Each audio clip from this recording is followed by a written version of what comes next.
할렐루야!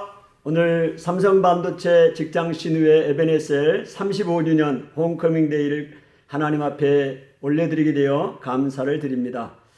부족한 제가 귀한 자리에 말씀을 전할 수 있는 또 은혜를 주셔서 감사를 드립니다.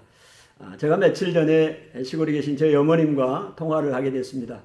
요즘 시골에 젊은 사람들이 거의 없잖아요. 그래서 이제 연세가 많이 드신 어른들만 계셔서 땅들이 많이 묻고 있습니다.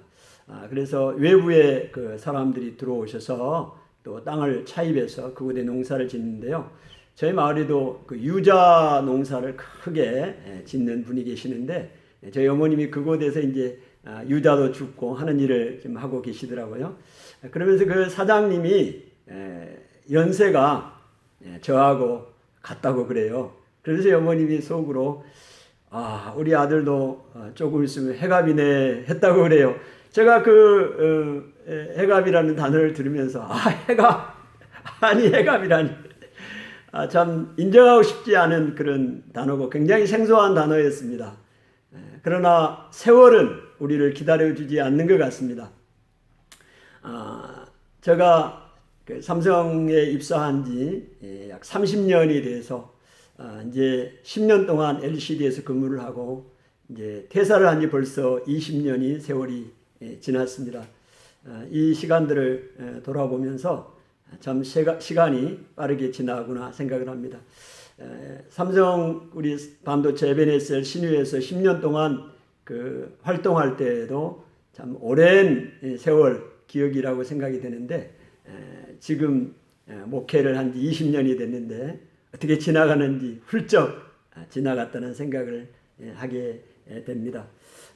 우리 에베네셀 회장님, 최상현 형제님으로부터 이번 말씀을 전해달라고 15분 동안 말씀을 전해달라고 부탁을 한 달 전에 받았습니다. 그래서 무슨 말씀을 주님 전할까요? 계속 기도하는 중에 다른 말씀은 잘 떠오르지 않아요. 그러면서 35주년을 맞는 우리 에베네셀의 사명에 대한 그런 말씀을 전해야겠다는 생각을 갖게 되었습니다. 저는 그 에베네셀이 교회라고 생각합니다. 요즘에 그 일터 교회, 직장 신우회를 일터 교회라고 그렇게 많이들 부르잖아요.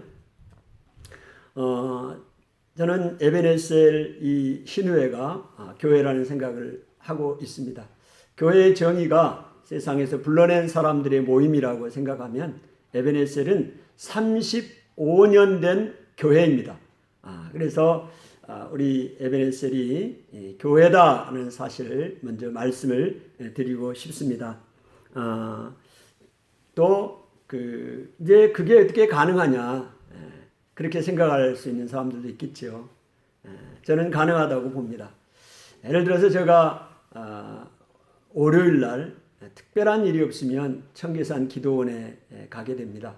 그래서 월요일마다 또 일주일에 한 번씩 그곳에 가면서 어느 날 그런 생각이 들었습니다. 이곳도 교회라는 생각을 갖게 되었습니다. 보통 사람들이 일주일에 한 번 교회 가지 않나요? 물론 더 출석을 많이 하신 분들도 계시죠. 그렇습니다. 우리의 생각을 조금 변화시키고 창의적인 생각을 갖게 된다면 놀라운 우리 삶의 변화가 일어날 수 있습니다.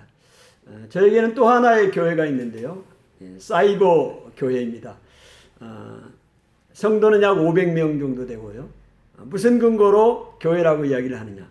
저는 매일 그 500여 명의 사람들을 위해서 기도합니다. 매일 기도하고 말씀으로 교제하는 것이 교회 아닐까요? 아름다운 공동체 아닌가요? 저는 거기에 물론 에베네셀 우리 공동체도 다 포함되어 있고 여러분 한 사람 한 사람 제가 알고 있는 모든 사람들 자녀들까지 기도합니다. 이게 교회죠.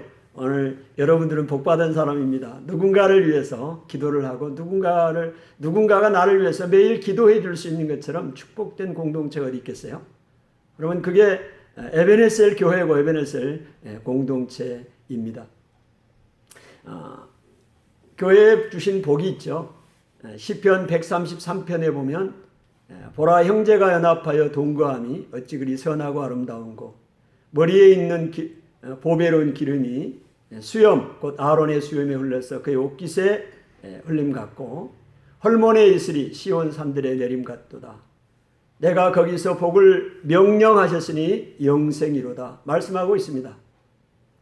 형제가 연합해서 하나님 앞에 예배를 드리고 교제하고 복음을 전하는 그곳에 하나님의 복을, 축복을 명령합니다. 시온의 산들에 내린, 헐몬의 이슬이 내린 것 같다고 복을 말씀하시잖아요.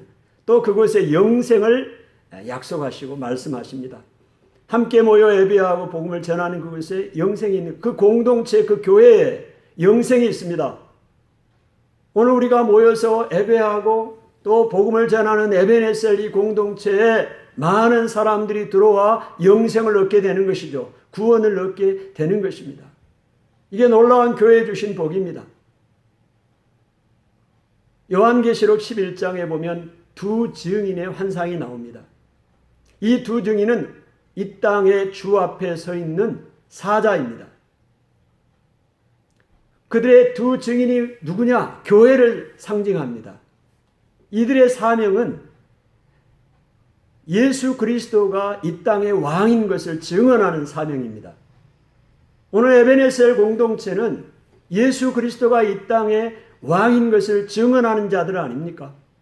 교회인 것이죠. 오늘 교회의 사명은 복음을 전할 뿐만이 아니라 핍박을 받는 것까지도 포함되어 있습니다. 계시록 11장의 이하에 보면 오늘 교회가 복음을 전하는 시간도 핍박을 받는 기간도 한정되어 있습니다. 상징적인 숫자로 3년 반 42개월 1260일 동안 교회는 복음을 전하게 되어 있고 교회는 그 동일한 시간 동안 핍박을 받게 되어 있습니다. 그러나 염려할 것이 없죠. 하나님께서 교회를 보호하십니다. 용의 입에서 나오는 강물을 땅에 입을 벌려서 삼키고 양육하고 보호하시는 것이죠. 오늘 이 교회의 사명을 우리가 감당할 때 하나님의 크신 은혜가 임하게 되는 것입니다. 여러분 또한 이 교회는 어떤 복이 있습니까? 오늘 우리가 그 사명을 감당할 수 있어야 됩니다. 여러분 우리는 그 사명을 망각할 때가 많아요. 에베소 교회를 향해서 주님이 말씀하십니다. 너희들의 수고와 인내와 또 거짓 선지자들을 구별하고 그들을 쫓아내는 일은 잘했습니다.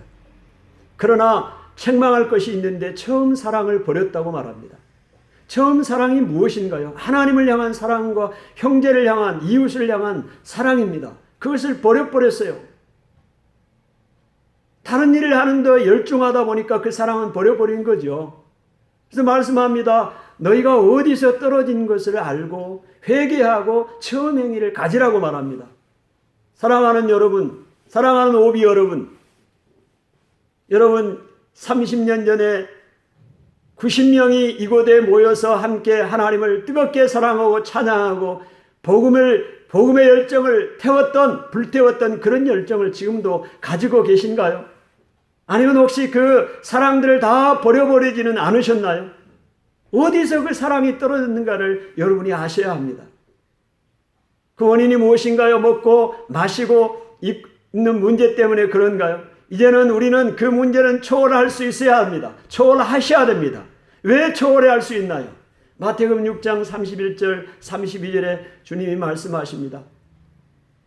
너희는 무엇을 먹고 무엇을 마시고 무엇을 입을까 하지 말라. 이는 다 이방인들이 구하는 것이요 하늘에 계신 아버지께서 너희에게 이런 것들이 있어야 할 줄을 아시느니라 말씀하고 계십니다.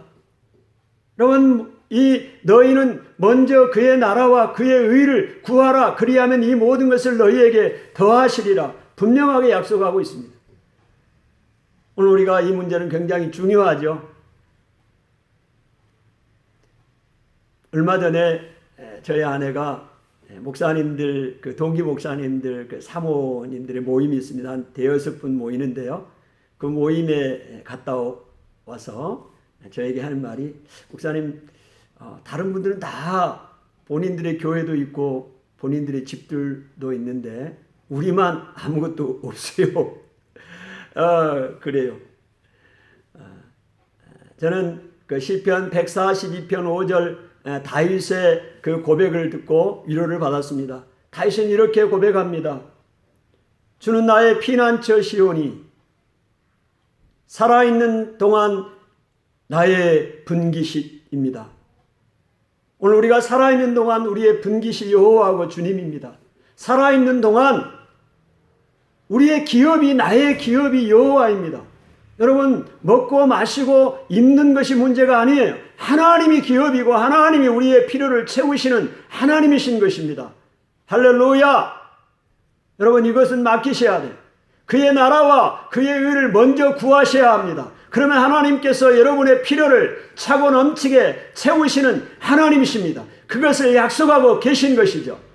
오늘 먼저 그의 나라와 그의 의를 우리가 구해야 하는 것입니다. 오늘 그 일을 감당할 때 하나님께서 우리의 필요를 넉넉히 채우시고 역사하신다는 것입니다. 아멘. 여러분, 복음을 전할 때 이 두 증인의 삶을 살 때 핍박이 있습니다. 때로는 순교를 당할 수도 있습니다. 이 두 증인이 복음을 다 전했을 때 순교를 당합니다. 여러분, 두려워하지 마십시오. 그러나 하나님께서 이 죽은 자들을 다시 살리셔서 하늘로 올리십니다. 마치 예수 그리스도가 십자가에 죽으시고 부활하신 것처럼 교회를, 하나님의 복음을 위하여 수고한 자들을 지키시고 보호하신다는 것입니다. 그러니 염려할 것이 없습니다. 이 핍박을 우리가 두려워하면 복음을 전할 수가 없습니다. 제가 반도체 회장이 되는 에베네셀 회장으로 섬기는 놀라운 은혜를, 또 영광을 주셨습니다. 그 전해에 회장이셨던 우리 이동춘 형제님, 우리 이동춘 장로님이시죠. 장로님이 그 회장을 하실 때 보니까요,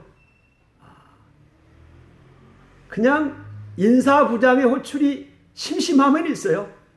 왜 호출을 합니까?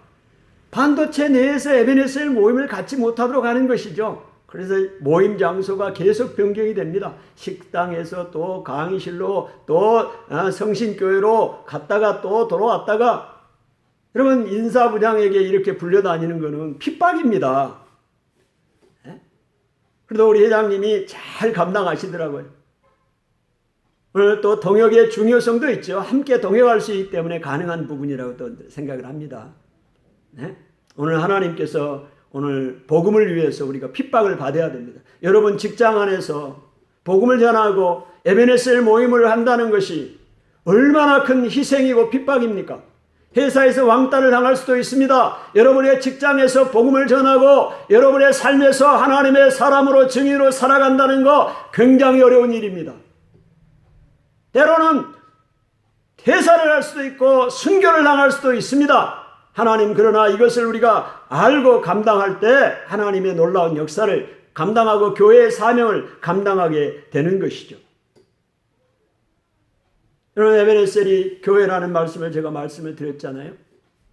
이제는 에베네셀은 삼성 반도체 내에만 있는 것이 아닙니다. 대한민국과 전 세계에 흩어져서 하나님 나라를 위하여 그의 의를 구하는 교회입니다. 아멘. 이제 에베네셀 안에도 우리가 그 가능성을 보았습니다. 우리가 아람이 일 통해서 매일 저녁 10시에 3개월 동안 카톡 기도를 했습니다. 제가 오늘 그 데이터를 찾아보려고 카톡을 이렇게 봤는데요. 하루 동안에 얼마나 1시간 반 동안 기도 제목이 올라왔는지 다 카운트를 할 수가 없어요. 얼마나 많은 사람들이 기도의 동역을 이루고 함께 기도했는지 몰라요. 여러분, 21일 동안 릴레이 기도를 했습니다. 여러분, 이게 얼마나 놀라운 연합체고 아름다운 공동체고 하나님의 교회인가요? 이 에베네셀 교회를 통하여 하나님의 놀라운 일을 이루시기를 계획하고 있습니다. 반도체 내의 문제만이 아니에요.